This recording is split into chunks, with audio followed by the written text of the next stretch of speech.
नमस्कार, स्वागत है आपका। एमवी नेटवर्क देख रहे हैं आप और मैं हूं आपके साथ लता। बुलेटिन की शुरुआत करेंगे हम खबर के साथ। मुख्यमंत्री पुष्कर सिंह धामी के नेतृत्व में आज उत्तराखंड सरकार रामनगरी पहुंची। सीएम पुष्कर सिंह धामी की अध्यक्षता में पूरी कैबिनेट ने रामलला के दर्शन किए हैं।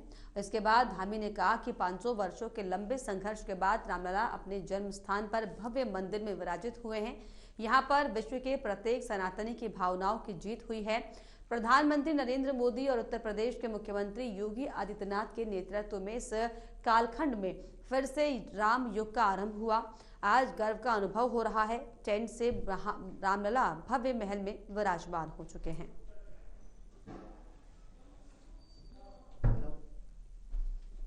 अलौकिक है, अद्भुत है और जिसकी प्रतीक्षा लंबे कालखंड से रही है, वो स्वप्न और वो संकल्प पूरा हुआ है। भगवान से प्रार्थना की है कि राज्य की, हमारे देश की सुख समृद्धि हो।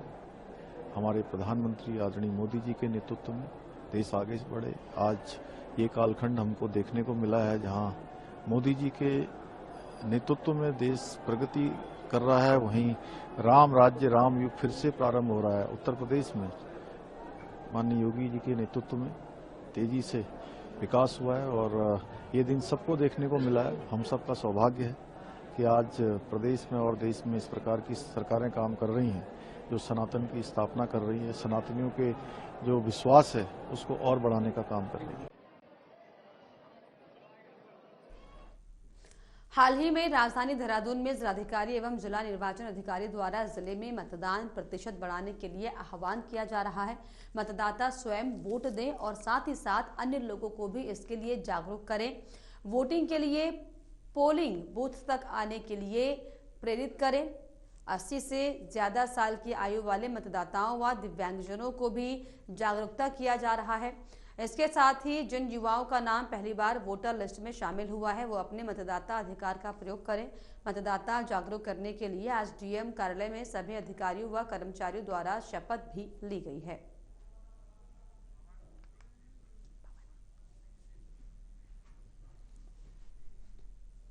और इस पर ज्यादा जानकारी के लिए मेरे सहयोगी पवन दीक्षित मेरे साथ लाइव जुड़ गए। पवन, जिस तरीके से अब लोकसभा चुनाव का समय नजदीक है और ऐसे में अब लोगों को भी जागरूक करने का काम किया जा रहा है, इसको लेकर कई तरह के कार्यक्रम आयोजित हो रहे हैं, क्या कुछ जानकारी इसको लेकर? बिल्कुल लता, आपको बता दें क्योंकि 2024 का बिगुल एक तरह से बच चुका है, क्योंकि जहां एक ओर भारतीय जनता पार्टी अपनी आगामी रणनीति को लेकर के लगातार तैयारियां कर रही है, तो ही पिछले दिनों प्रधानमंत्री नरेंद्र मोदी ने 18 और 19 तारीख को दिल्ली में जो एक महाधिवेशन किया गया, जिसमें प्रधानमंत्री ने अपने कार्यकर्ताओं को, अपने पदाधिकारियों को, अपनी अपनी जहां भी जिस प्रदेश में भारतीय जनता पार्टी की सरकारें हैं, उनके मंत्री हैं, दायित्वधारी हैं, मुख्यमंत्री हैं, प्रदेश अध्यक्ष हैं, ये सभी लोग उस बैठक में मौजूद रहे। प्रधानमंत्री नरेंद्र मोदी और राष्ट्रीय अध्यक्ष जेपी नड्डा का साफ तौर पर यही कहना था, अपने कार्यकर्ताओं को समझाना था कि जो नए मतदाता बने हैं, जिन्होंने अभी पहली बार में जिनका नाम अभी अंकित हुआ है, उन तक हम सभी लोग पहुंचे, उनको मतदान के प्रति कैसे जागरूक किया जाए और भारतीय जनता पार्टी के पक्ष में वो लोग कैसे मतदान करें, इस पर मंथन किया गया। अब भारतीय जनता पार्टी भी प्रत्येक नए मतदाताओं के पास पहुंच रही, क्योंकि पिछले दिनों प्रधानमंत्री नरेंद्र मोदी ने एक वर्चुअल तौर पे प्रत्येक विधानसभा स्तर पर जो भी नए मतदाता नई मतदाता सूची में जिनके नाम अभी अंकित किए गए हैं, उन सभी से सार्वजनिक तौर पर संवाद भी स्थापित किया गया था। प्रत्येक विधानसभा में जो भी वोटर नए बनाए गए उनको युवा मोर्चा की टीम के द्वारा, बीजेपी के अन्य मोर्चों के द्वारा, अन्य पदाधिकारियों के द्वारा उनको जागरूक करने का निरंतर कार्य चल रहा है। कुल मिलाकर देखा जाए कि 2024 की रणनीति को लेकर के भारतीय जनता पार्टी अब ज्यादा सक्रिय दिखाई दे रही है। वहीं सरकारें भी और प्रशासन भी इसको लेकर के आगे बढ़ रहा है। कल देहरादून की जिलाधिकारी जो सोनिका ने सभी अधिकारियों के साथ, सभी जो चुनाव की प्रक्रिया में सम्मिलित जो अधिकारी और कर्मचारी हैं उनके साथ बैठक की।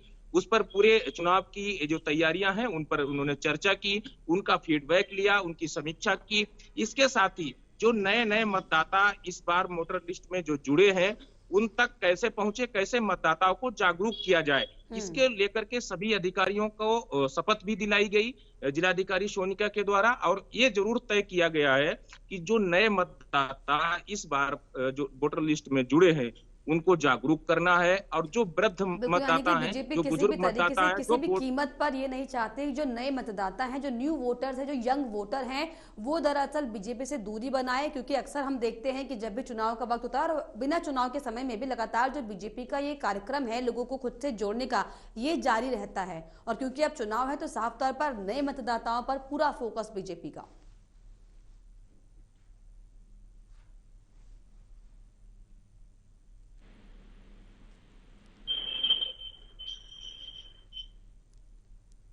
पवन, आपको मेरी आवाज मिल पा रही है? बिल्कुल बिल्कुल बिल्कुल लता, जिस तरह से शासन प्रशासन चुनाव को लेकर के हर स्तर पर तैयारियां कर रहा है, वहीं पार्टियां भी अपने अपने स्तर से तैयारियां कर रही हैं। प्रशासन का साफ तौर पर यह कहना है कि जिस तरह से 25 जनवरी को पूरे देश भर में विश्व भर में विश्व मतदाता दिवस मनाया जाता है, इसके जरिए जागरूक करने का काम किया जाता है कि मतदाताओं को कैसे जागरूक किया जाए, अधिक से अधिक लोकतंत्र में जितने ज्यादा से ज्यादा मताधिकार का प्रयोग किया जाएगा उतनी अच्छी सरकारें चुनी जाएंगी। इसको लेकर के ये सरकार का इसको बढ़ावा देने के लिए हर संभव प्रयास कर रहा है। वहीं सभी जिलाधिकारियों को भी ये निर्देशित किया गया है कि अपने अपने जिलों में ऐसी व्यवस्था की जाए कि कोई भी व्यक्ति, अगर कोई मतदाता है, चाहे वो 80 साल का बुजुर्ग है या फिर 17 साल से 18 साल की जो उम्र पूरा कर रहा है, क्योंकि इस बार जो मतदाता की लिस्ट में जो सम्मिलित किए गए हैं, जो 18 साल अगर 2 महीने बाद 3 महीने बाद भी पूरा कर रहे हैं, उनको भी सम्मिलित किया गया है। तो ऐसे मतदाता को जागरूक किया जाए, वो मतदान स्थल तक पहुंचाया जाए उनको, उनके लिए क्या व्यवस्थाएं की गई, चाहे वो एनजीओ के माध्यम से हो, चाहे वो समाजसेवी संस्थाओं के माध्यम से हो, चाहे वो पॉलिटिकल पार्टियों के माध्यम से हो, चाहे वो अन्य प्रशासन के माध्यम से हो। तो इसको लेकर के अब स्कूलों में भी प्रशासन अपनी तरफ मतदाता हैं उनको दरअसल फोकस करने की बीजेपी की कोशिश और तैयारी साफ तौर पर दिखाई पड़ रही। पवन, आप बने रहिए।